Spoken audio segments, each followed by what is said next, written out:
The sound of rattling bone slithered formlessly in the air, a rising screech shattering the once silent atmosphere of the lounge. In her paralyzed stare, Everest began fearfully creeping backward. She could smell it.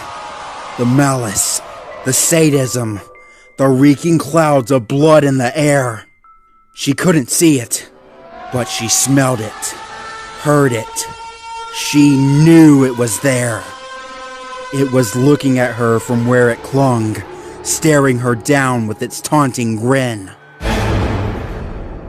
Shaking her head of the blood splatters, Everest turned and fled in an improvised direction.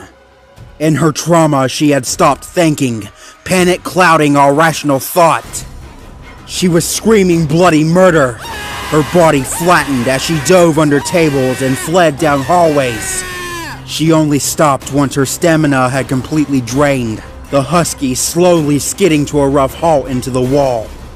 She was hyperventilating so abrasively it seemed like her lungs would choke out any moment, puddles of sweat emitting from her paws that tracked behind her.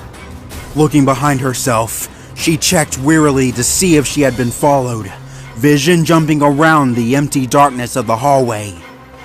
Gulping down stomach acid that threatened to spew from her mouth, Everest began walking backward as she stared down the passageway. Slowly, her breathing began to slow, the silence of the lounge beginning to encompass her. It was a dream.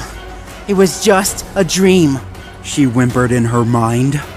It was all just one terrible nightmare.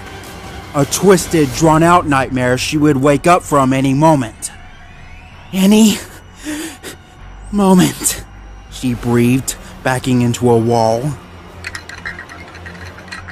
A brief sound of coiling bone whipped in the air, pricking Everest's ears.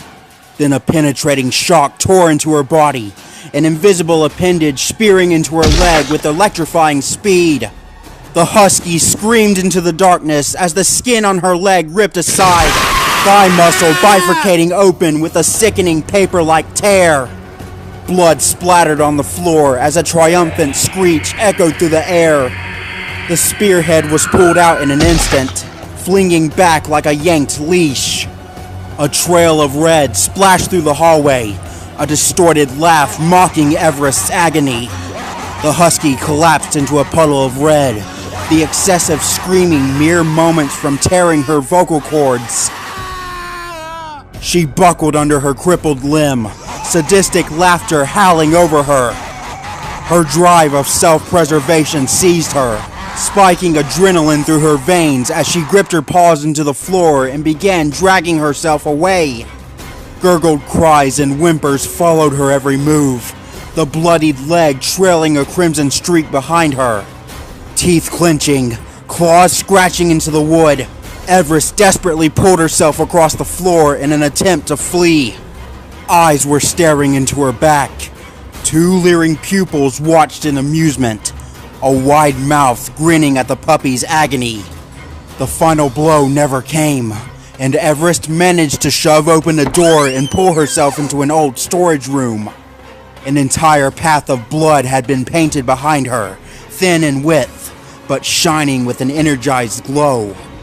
With a final push, she made it inside and kicked the door closed. Frantically, she grabbed the cardboard boxes and flung them over, spilling their contents out onto the floor. Flinging the mindless objects aside, she spotted an old towel, stained and hardened with age. Without a thought, she snatched it, quickly wrapping it around her legs as tightly as she could. Screams of pain forced up her throat as she pulled the fabric tight, the force so immense she felt her teeth would break. She soon lost feeling in her wounded leg, the bleeding obstructed but not mended. She sharply turned back to the boxes, tossing whatever she didn't need aside. Unearthing a small plastic box, the husky tore off the lid, revealing several small pill bottles. It was Jake's, or at least the box itself belonged to him. He didn't take medicine. It was all meant for a sick dog that visited a few months ago. Even after he left, the pills and medicines Jake gave him stayed behind. Everest grabbed a bottle of ibuprofen pills and assaulted the top with her paw. Ah! Fuck! She howled in pain, fumbling with the child-proof lid. Angered and impatient, she bared her teeth and bit into the bottle, wrangling her teeth through the plastic. Ah! It finally gave way, the top dislodging from the bottle and sending her recoiling backward. Dozens of pink pills exploded out and crashed to the floor like broken glass. Spitting out the plastic in her mouth, Everest swept her arm on the floor and grabbed as many as she could, swallowing down 5 doses in an instant. It wasn't enough. She spotted a tiny glass bottle of liquid morphine, strewn onto the floor in her haste to unbox the items. A medical syringe just happened to land right next to it, as if the universe itself was already confirming what she had to do. Hating every movement she made, she grabbed the bottle in her paw and the syringe in her teeth. Sticking its needle through the cap, she used her free paw to draw back the tool, absorbing the medicine into its capsule. Gritting her teeth, she held out her arm and furiously scanned her eyes over it, trying to locate a vein. She had no medical experience. Everest could only give it her best shot. Feeling the vein under her fur, the husky hesitated, stopping the needle above her arm as her mind instinctively halted the action. Wincing in the pain from her leg, she steadied the syringe as much as she could until the needle was directly touching her arm. Ah! She cried out, pushing the thin needle through her skin.